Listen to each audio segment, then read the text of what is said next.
What is going on, everybody? Welcome back to the channel. After Sound here, bringing you Splinterlands content every single day. We also stream right here on this channel every Tuesday, Thursday, and Sunday morning, so come by and say hello. All right, well, I'm not going to talk about Splinterlands at all in this video, outside of the fact that I think it could be part of a potential wave.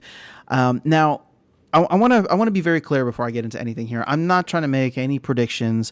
I'm not trying to say that, expect crazy awesomeness within the crypto market this year. I honestly don't know what is going to happen. But what I do know, and what is fact, is the fact that Gala made some crazy announcements recently.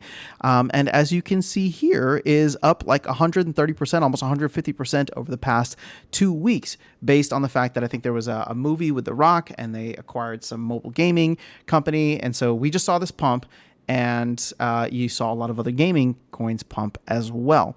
Now, again, Bitcoin is doing its thing too, and if you saw, like, Bitcoin is now above 17K. It was fighting a lot of resistance, and it's interesting to see the rally that is happening right now. Now, there's two ideas to this, right?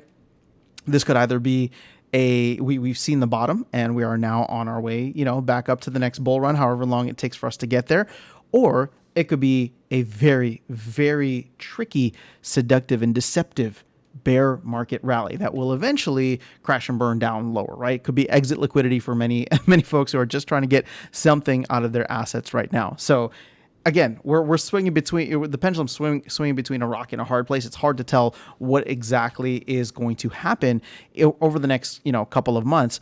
But what I wanted to talk about is the idea that narratives are really, really important.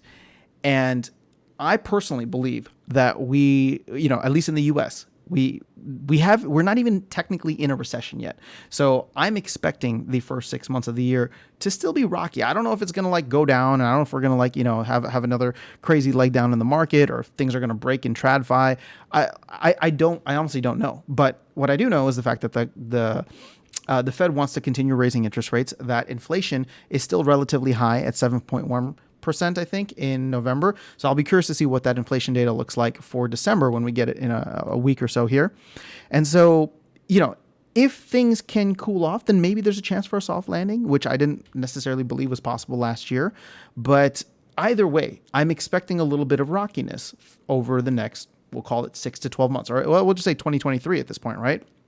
So my thought process is, okay, if we look at narratives, right, if we expect there to be a little bit more choppiness in the market, and we look at the different narratives that have kind of been pushed, especially within crypto, throughout, the last couple of years here, when all that money was printed in 2020 and 2021, the biggest narrative around crypto was, money printer go burr, like this is going to cause high inflation. I feel like a lot of the Bitcoin maxis called it, right? And so Bitcoin is an inflation hedge, and a lot of people aped into Bitcoin because of that.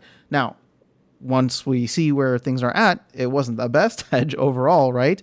Although I still believe in Bitcoin 100%. But point being is that, it was the narrative that drove a lot, it was the narrative that drove a lot of that behavior, and then the market kind of followed, right? Similarly with Ethereum, you had this narrative of it being the premier L1, that there was going to be this big push, at least last year, going into it becoming a deflationary, so it's harder money than Bitcoin, right?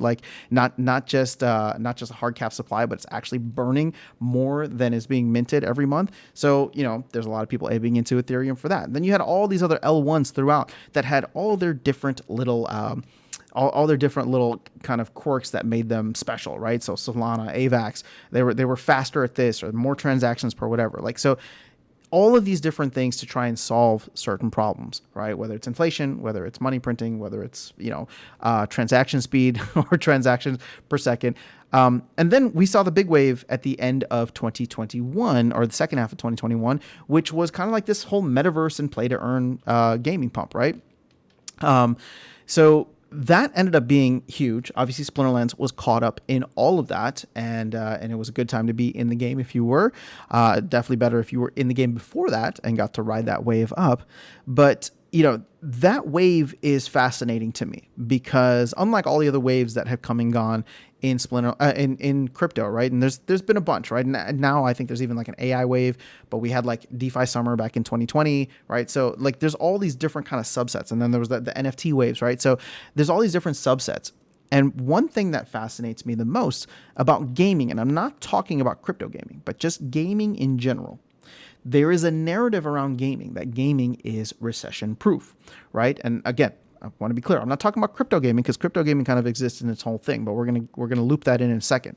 But when you think about video games, right, they're relatively cheap compared to a lot of the other entertainment you can go out. Go to a movie, go travel, vacation, whatever the case is. So in a recession, when markets are down, right, people tend to stay home. And if they're going to stay home, they'll probably still buy video games and play video games. Now, when the market's doing great, it doesn't really matter. If the video games are awesome, people will still be buying video games, right? But when the markets start to tank, well, then people want to stay home. They want to save money, and they will choose very specific things to entertain themselves with, right? And video games, along with probably Netflix and all the other streaming services, tend to be one of those things that tend to, well, Netflix probably isn't the best example, but video games in general tend to hold their value, right?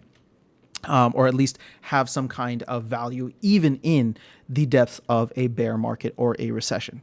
So if that is the narrative that gets pushed out, and we've already heard it pushed out by a lot of crypto YouTubers who, again, I'm not trying to peddle what they're saying, and I'm not saying that it's right or wrong. I'm actually just trying to focus on the fact that this is a narrative, right? This is a narrative that people are pushing. And I guess in a way I'm perpetuating that by talking about it here. So I'm just trying to be as self-aware as possible. But if that ends up being the narrative that gets pushed, let's say 2023 ends up being super choppy. Well, would you be surprised then? I don't think I would be surprised to start seeing many people talk about like, oh, well, gaming is recession proof. And so therefore crypto gaming by extension can be recession proof. Like, let's start looking into all these games. And if that narrative starts to pick up quite a bit, things could get interesting, right? So let's take this back to Gala now. Gala's up quite a bit. They are clearly making moves in a down market, right? And there's a lot of other games out there. I mean, Illuvium is coming out, I think, with its alpha or beta at some point. There might be other games that are on the horizon. I don't have everything in front of me right now, but the point is, as more and more games start to deliver one thing or another, or just big news items, my thought process is it'll be very interesting to watch if gaming, right, or P2E, or whatever else you want, like NFT gaming, crypto gaming, P2E, whatever you want to call it, or metaverse, that's the last one, if that can have its time in the sun, even if Bitcoin stays sideways, even if Ethereum stays sideways for 2023, right? And I think the best place that you could have seen something similar was DeFi Summer of 2020, right? The summer of 2020, you had Bitcoin, which had not yet broken its all-time high from the previous bull run in 2017, 2018, but it was definitely up over that summer.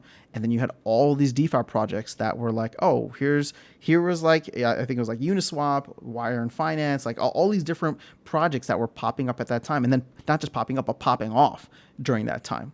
So if that is possible during a time period when Bitcoin is not hitting new all-time highs, but it's just kind of choppy, or is kind of just ranging is probably the best word.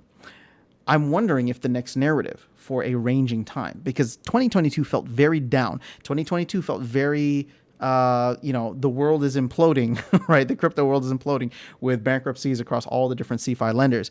So if it's going to be any different in 2023 and we don't have that and it just ends up being a boring year for Bitcoin, could certain sectors underneath that, like so certain specific categories within crypto, and obviously I'm talking about gaming or P2E or metaverse, could that be something where if these companies start delivering, and who knows, like Splinterlands could even be one of those, right, where with the sellout of Chaos Legion, sellout/burnout of Chaos Legion, there might be some interest that's generated there if all of a sudden token prices, car prices start pumping.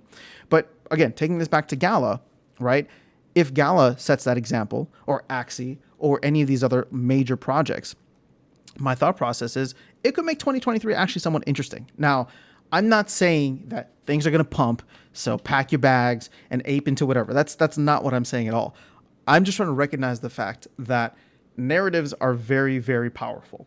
And we've seen narratives play out and really push consumer behavior and retail investor behavior in certain directions in the past, whether it's something as macro as Bitcoin or as, micro as, metaverse wasn't really micro, but everybody was looking for like the next big game, right? So with that being said, we've seen this happen before in other sectors where Bitcoin ranges. Can it happen with gaming, especially if the rest of the world is in a if the rest of the world is in a down market, if the rest of the world is in a global recession, we'll call it, and everybody starts talking about, well, everybody's home playing video games anyway, right? Because we're all trying to save money. Well, have you checked out Gala? Have you checked out Splinterlands? Have you checked out Illuvium, right? Have you checked out all these games that are down now, probably much more affordable to get into? And it's like, well, if that catches fire, could be interesting. So I'm just kind of spitballing some stuff here. Again, this is not meant to be financial advice.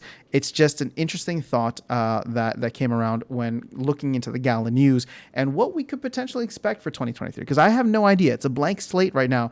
But my hope is that from a crypto perspective, it won't be as bad as 2022. From a macro perspective, I think we're still in for a little bit of trouble here. But if we can smooth out over the first 6 months, it'll be great.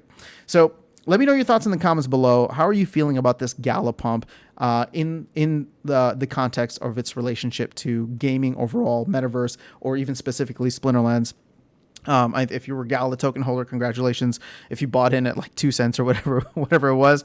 Yeah, other than that, that's all I have for you guys. So let me know your thoughts in the comments below. I will catch you all in the next video and see you around the game. Take care.